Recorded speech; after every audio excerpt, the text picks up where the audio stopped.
Fala, tropa, vamos lá falar sobre Copa do Brasil nessa quarta-feira. Graças a Deus acabou a data FIFA, né? E teremos hoje já decisão da Copa do Brasil, Fluminense que perdeu para o Bahia, né? Agora joga no Maracanã para decidir essa vaga, e o Corinthians que vai enfrentar o Atlético Paranaense depois de ter ganhado na Arena do Atlético Paranaense, vai decidir o jogo dentro de casa, beleza? Então, dois jogos importantes, dá pra gente extrair boas coisas aqui. Eu vou compartilhar algumas bets para vocês nesse vídeo. Então já curte o vídeo, se inscreve no canal e fica de olho no meu Instagram, @perseguidopelogreen, que tem muita coisa lá, muita novidade boa nesses próximos dias, tá? Vamos lá, vamos falar primeiro de Fluminense contra o Bahia. Galera, enquanto o Fluminense parou, né, de jogar, teve uma mini férias aí por conta da data FIFA, né, então o Renato deu folga para os jogadores, aí os jogadores se reapresentaram, o Fluminense não tem tantos jogadores assim convocados, então Renato praticamente teve todo o seu elenco ali disponível para poder treinar e se preparar para esse jogo. Enquanto isso, o Bahia, né, jogou nesse meio termo, né, nessa data FIFA, porque teve as finais da Copa do Nordeste. Inclusive eu fui para os dois jogos da final da Copa do Nordeste, aqui em Sergipe, também na Bahia, estive presente nesses dois jogos, ou seja, o Bahia não descansou, né? Mas o Bahia entrou com um time misto, né, contra o Confiança, poupou ali grande parte dos jogadores. Isso é verdade, poupou grande parte dos jogadores. Mesmo assim, teve muitos jogadores que precisou jogar, né? Que a gente vai falar aqui a provável escalação que saiu do Fluminense contra o Bahia. E além disso, o Bahia ainda teve convocados, né? O lateral Santiago Arias, né? Que foi pro Uruguai, e o Jean Lucas, que foi para a Bolívia, né? Inclusive o Jean Lucas entrou no segundo tempo da Bolívia e não deve atuar hoje, né? Vamos lá, provável escalação aqui do Fluminense contra o Bahia. O Fluminense vai com Fábio, com Guga, Thiago Silva, Freitas e o René, né? O único desfalque é o Samuel Xavier, que se machucou na Bahia. E aí no meio campo, Hércules, Martinelli e Nonato, titular. Na frente, Canóbio, Serna e Everaldo. Ou seja, todas as disposições, exceto Samuel Xavier, que está machucado, né? Já o Bahia vai com Ronaldo, aí vem Gilberto, Duarte, Ramos Mingo e Luciano Juba.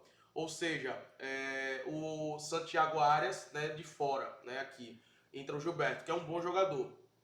No meio campo, o Nicolas Azevedo, porque o Caio Alexandre está machucado. O Nestor vai entrar no lugar do Jean Lucas e tem o Everton Ribeiro, ou seja, dois desfalques extremamente importantes, que é o Jean Lucas e também o Caio Alexandre, que para mim é um dos melhores jogadores do Bahia, tá? E lá na frente, com o Kaique, o Cauli e o William José, ou seja, com o Ademir e também com o Eric Puga ainda machucado. O Bahia com pelo menos 5 desfalques, né, do time que é considerado titular para esse aqui agora, né, que é o Arias, o Caio Alexandre, o Jean Lucas, o Ademir e o Eric Puga. Ou seja, um Bahia com muitos desfalques, né?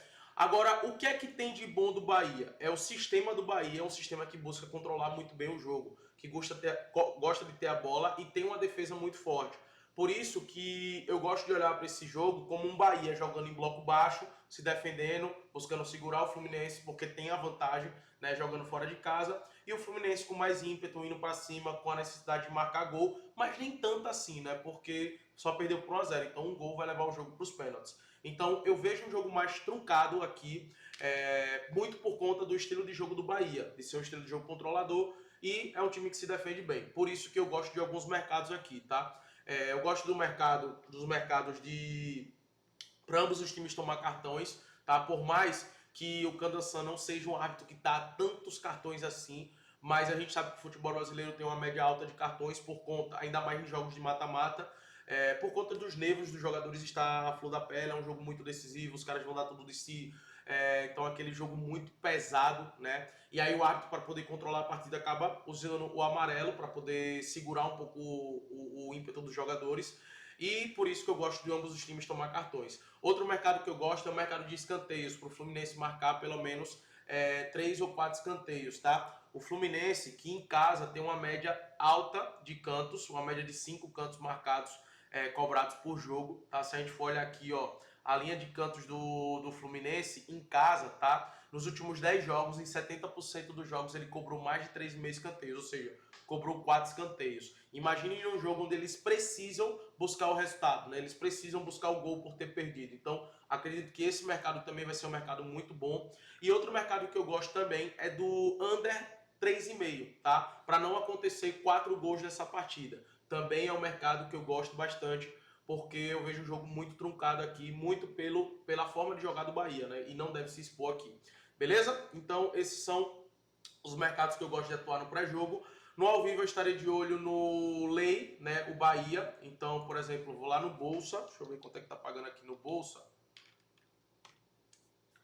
Vamos ver aqui quanto é que tá pagando no Bolsa, mas eu vou estar de olho no Lei. Aqui, ó. Cadê aqui? Vou botar aqui hoje. Vamos dar uma olhada aqui no Bolsa. Ó, o Lei Bahia tá pagando 5, tá? Dependendo se o Fluminense estiver dominando o jogo e não fornecendo tantos contra-ataques pro Bahia, eu estarei no Lei Bahia, que é contra o Bahia, tá? Ou seja, como se eu fosse o Fluminense ou o empate estivesse favorecendo a minha aposta, beleza? Então isso vai depender muito, obviamente, de como vai estar, qual vai ser a postura do Bahia, mas provavelmente essa vai ser a minha entrada, tá? E já falando do Corinthians e Atlético Paranaense, também aqui no bolso eu estarei de olho no Lei Atlético Paranaense. Por quê? Porque o Corinthians, tá? Isso no ao vivo, né, galera? No trading só dá para atuar no ao vivo, beleza? Isso porque o Corinthians hoje vai com um time provavelmente quase perto do time titular, né? Quando a gente olha aqui, ó, o Corinthians hoje vai com o Hugo no gol, o Mateuzinho, Gustavo Henrique, André Ramalho e Matheus Bidu, né? Aqui o sistema defensivo todo titular. No meio-campo vai o Charles, Bidon e o Garro, que para mim vai ser o meio-campo titular, né? O Carrilho vai estar fora aí. Não sei nem se eu acho que pode voltar para as finais. Mas, cara, o Charles e o Bidon tá correndo pra caramba, né? Eu acho que o Dorival até vai manter isso aqui. E lá na frente, né, com o Depay e o Yuri Alberto, né? O Yuri Alberto já recuperado, o Depay já voltou, provavelmente vai jogar. Pode ser que no lugar do Yuri Alberto ou Depay, né, um ou outro, pode ser que tenha o Guinegão, né, que vem fazendo uma sequência muito positiva, né, e o Depay estava com a seleção holandesa. Então a gente pode ver um Yuri Alberto e Guinegão, ou a gente pode ver um Depay e Guinegão, mas a provável escalação do Corinthians está dando como o Depay e Yuri Alberto, né? E o Atlético Paranaense vai com Santos, Benavides, Aguirre, Arthur Dias, Esquivel, Filipinho, Patrick, Leozinho ou Luiz Fernando. Lá na frente o Zapelli, Mendonça e Viveiros, tá? Cara, vamos ser sinceros, o time do Atlético Paranaense, o foco principal deles é a Série B, né?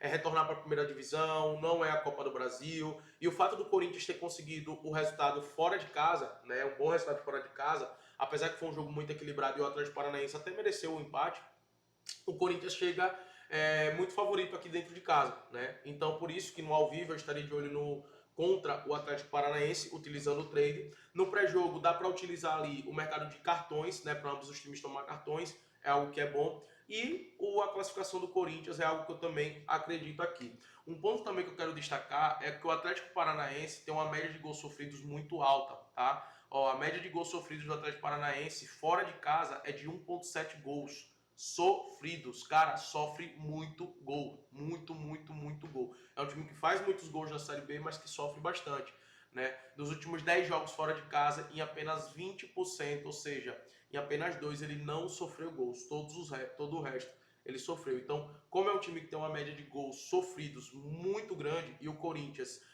que vai com o time ali, com a volta do Yuri Alberto, com o Depay, com o próprio Garro, jogando em casa, né, tem uma probabilidade de marcar. Então, para o Corinthians marcar um gol, também é algo que é interessante, né? E aí a classificação do Corinthians, ambos os times tomam cartões. Beleza? Galera, espero ter te ajudado com essas análises, com essas opções. Vamos para cima, que o Papai do Céu nos abençoe. Que seja uma quarta-feira bem lucrativa para todos nós. Curte o vídeo e se inscreve no canal.